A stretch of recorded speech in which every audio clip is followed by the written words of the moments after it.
Hello there. My name is Brian. This is Just the Dis. We talk about Blu-rays here. And this little episode, I'm doing a collection update, but it's also sort of what I've been watching, which is what I think I'm going to probably incorporate into these collection updates a little bit more. And another thing I might do on the regular is bring in some DVDs. I know this is a Blu-ray channel, but this will be DVDs for movies that are not available on Blu-ray, at least not in the United States. So I've got a couple of those to tag on at the end if you want to hang out till the end and see about those. But let's talk about it.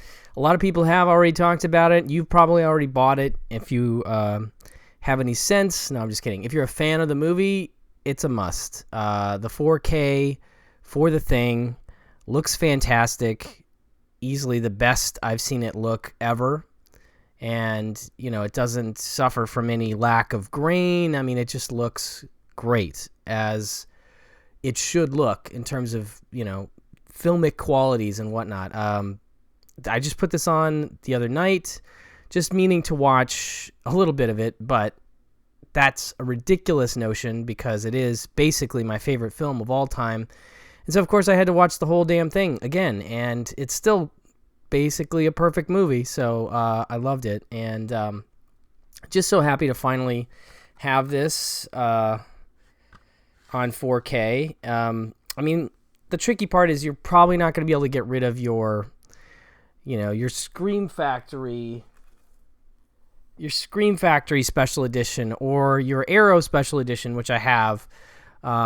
This only has the Terror Takes Shape documentary in terms of the features, and then, of course, the fantastic John Carpenter, Kurt Russell commentary. But, like I said, in terms of picture quality, you just can't beat it. It just kind of blew me away. Like, I was so happy to see how good it looked.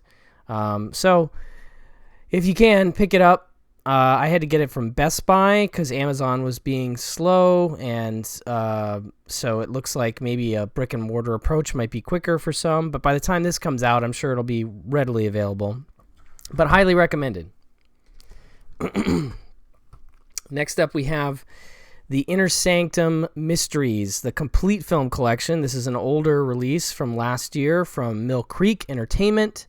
And I just finally got around to it, and it is a gem of a collection. You can see here they include 6 films, and it has even a booklet, which is cool. That's a rarity for Mill Creek releases, but this is a wonderful, nice little booklet. And we have 6 films on 2 Blu-rays, and these are cool. They're like, in the vein of... I don't want to say Twilight Zone because I feel like that's the fallback for everybody. But, it's just like they open with the same bit, which is this, head in a crystal ball. And he's saying, welcome to the Inner Sanctum. And then it cuts to, a story with Lon Chaney Jr., who is, I believe, the star of all 6. And I got to watch Calling Dr. Death, Weird Woman, and The Frozen Ghost. And I think Calling Dr. Death is my favorite of the 3 that I watched. As you can see, it says, a distraught doctor is tormented by voices in his head that are urging him to end an unhappy marriage forever. It's it's interesting because it's sort of a murder mystery, and it kind of keeps you guessing until the end, which is good considering how old it is. I really feel like a lot of times it's harder for older films to fool sophisticated audiences, and it does a good job of that. And so that was my favorite. But Weird Woman is interesting too. If you've ever seen Burn Witch Burn, there's some heavy similarities between the two in terms of, like, got a college professor and, charms that he doesn't believe in that are maybe protecting him and stuff like that. So it's pretty cool. But this also has some features, as you can see. It has The Creaking Door, Entering the Inner Sanctum, select audio commentary with screenwriter Peter Atkins, film historian C. Courtney Joyner, Del Howison, author Justin Humphreys, and Regina Leborg. Mind Over Matter, an archival interview with Martin Koselleck. So another rarity on Mill Creek discs, but this might be fun viewing if you're into black and white horror-y type stuff for Halloween, for October. There's 6 films on here, so that could fill out your dance card quite nicely. Next up, we have one I have talked about on the channel before, but I had to pull it out again because it is that time of year when it's fun for me to watch horror comedies like Pandemonium, which I'm an advocate for, but I totally understand is not going to be everybody's bag. It is a sort of a slasher spoof about a cheerleader camp, and it's very goofy. And I like to sort of call it the rock and roll high school of slasher spoofs because, like rock and roll high school, it is very much influenced by the comedies of the 1930s. So you can feel sort of like a almost Marx Brothers-y kind of gag a minute kind of thing happening here. So it's kind of antiquated in its comedic style, and that just really is right up my alley. So it really appeals to me, and it has a really incredible cast, including Tom Smothers, Carol Kane, Deborah Lee Scott, Judge Reinhold, Pee Wee Herman. There's even more. Miles Chapin, who's actually like a cult actor through and through. If you look at Miles Chapin's filmography, it is filled with culty type movies, and I love that about his choices. Things like Get Crazy and French Postcards and things like that. He's really into being in sort of culty films. This is directed by Alfred Soule, who is the director of Alice, Sweet Alice, and this is his follow-up to that, which is also a really great sort of, giallo type film. I highly recommend that one. That's a much more serious, straight horror movie. But this one, for the goofiness, for the spoofiness, a nice Blu-ray from Vinegar Syndrome. And speaking of which, Death by Temptation. This is one of the more higher quality releases from Troma. This is a Troma film. As you can see, stars Kadeem Hardison, James Bond III, who wrote and directed, and Bill Nunn, a.k.a. Radio Raheem, from Do the Right Thing. And it's kind of a vampire, kind of a sort of a demon-y movie, and it's solid. Like, it's a solid entertainment, and it's sort of centers around this woman who is using this particular bar as her web, as her trap, where she picks up men, she seduces them, she brings them home, and she kills them. And it's bad news, but they're usually not particularly good guys, so we don't feel too bad about it. And then suddenly some guys start to figure out what's happening with her, and it becomes a, man versus supernatural demon kind of fight, and you'll be curious where it ends up. Can they defeat her? Can they not? She's pretty powerful. So it's an enjoyable movie, and it's shot by the great Ernest Dickerson. So it looks good. Like I said, one of the best Troma releases I think I've ever seen, just in terms of the quality of the filmmaking and the story. I think I mentioned James Bond III is the writer and director of this, and producer, I think. Yeah, written, produced, and directed by, and starring James Bond III. So he's really young, and I have to tip my hat to him for being able to pull this off at such a young age. But he does a nice job with it. This is another one that probably could be considered for your October viewing and is recommended. Then I've got a bunch of stuff that's not really horror related. We'll start with 16 Blocks. This came recommended from one of my favorite podcasts out there called The Suspense is Killing Us. Some gentlemen that some still work at Scarecrow Video, some used to work at Scarecrow Video in Seattle, but they know their stuff, and they are always incredibly funny. But they're just really knowledgeable dudes. And they did an episode a while back on Richard Donner. This is Richard Donner's last film. I ordered the Blu-ray because I heard them talk about it. I had never seen it. I think partially because it looked like, a tired Bruce Willis, in his later career, maybe phoning it in, but he definitely does not. And I think the other part was that, there's certain character choices, Mos Def, as he was known at the time of this film, makes a certain choice with his character in terms of the way that he speaks that I thought when seeing the trailer would annoy me very much throughout the film, and that did not end up being the case. I was not as annoyed by him as I thought I would be. The basic idea is that Mos Def's character plays, he's a guy who is a witness that needs to be transported to a courthouse that is 16 blocks from the police station I believe he's being held at. And unbeknownst to Mr. Bruce Willis's character, who's clearly a guy who's way over his job. Like, he's an alcoholic. He starts drinking the minute his shift is over. He's probably drinking during his shift. He gets asked to transport this guy.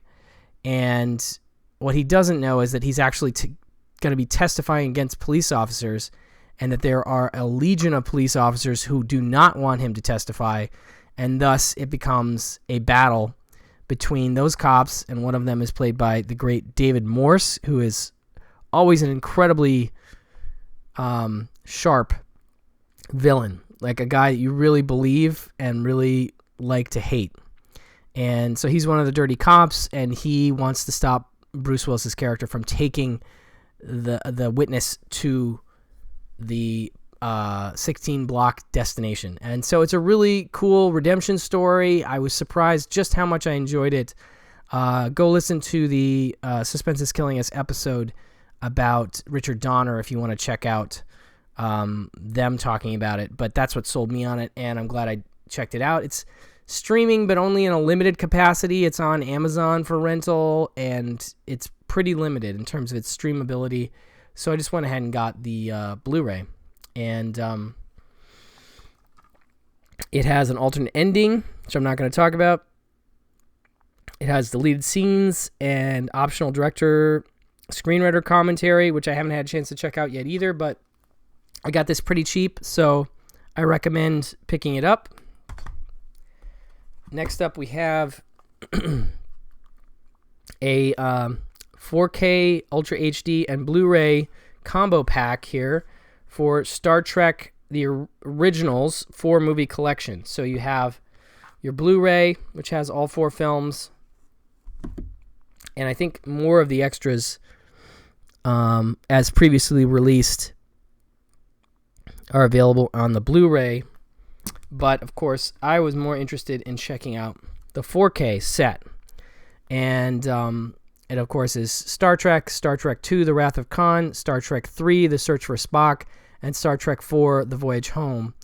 And those are among my favorite of the Star Trek films. And so it was very enjoyable to revisit them, especially in 4K. They all look great. Paramount continues to do a wonderful job with their catalog. I'm very excited that they have been so heavily digging in and putting out these 4Ks, remastering, the sort of breadth of films that they have in their catalog. And so this is going to be a wonderful one for Star Trek collectors. Definitely recommended. Like I said, these look wonderful. And it's 4 discs, obviously, and yeah.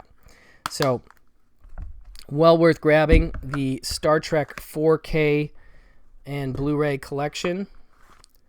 Good stuff. And then I have my DVDs. I will start with another recommendation from The Suspense is Killing Us. They also did an episode on David Mamet, and this was their big recommend for that episode, and for whatever reason, I had never seen Spartan with Val Kilmer and Derek Luke and William H. Macy, among others, Clark Gregg, and it is it's pretty good. I don't think I was fully as blown away by it as they were, but I definitely enjoyed it. This film does not currently have a domestic U.S. Blu-ray. There appears to be an overseas Blu-ray that you can order off of Amazon if you'd like, but I just dug out my DVD to watch this, and it's very nicely shot, 2:35:1. Beware of the voodoo version of it, by the way, because they zoom it into 1:8:5, which I hate. That's a big pet peeve for me. But anyway, I dug this, and it's the story of a Secret Service agent played by Val Kilmer, who's very good in this, and who I think is well suited to delivering David Mamet dialogue. There's certain actors that can do it pretty well, and he's pretty good at it. There's an interesting, if you're aware of his dialogue, there's always an interesting bit of like repetition, people repeating phrases, people repeating words. There's a distinct pattern and sort of structure to it, of course. You really kind of have to give yourself over to it sometimes. And this one in particular, I feel like if you get some lesser actors, and there's a couple scenes in here with some actors that I'm not fully on board with, that I feel like break the spell, so like when you're in those scenes, you're kind of like reminded that you're watching a David Mamet film. Whereas when you're with really competent actors delivering the dialogue, you just kind of fall under that spell and you can just kind of roll with it.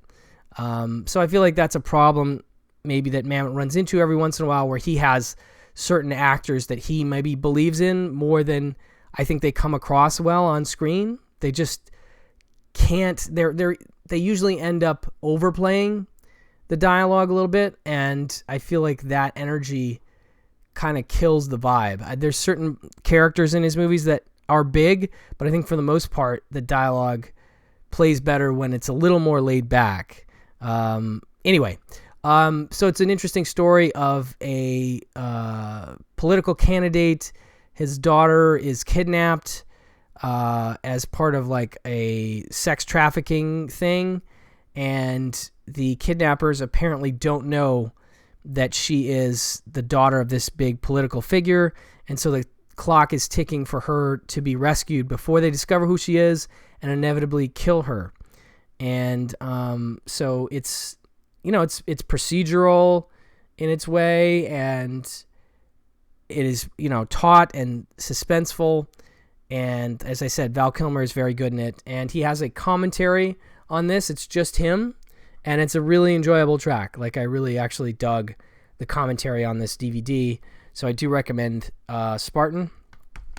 And then last but not least, this movie called Dirty Deeds. This is from 2005. Spartan is from, I want to say, 2003 or so.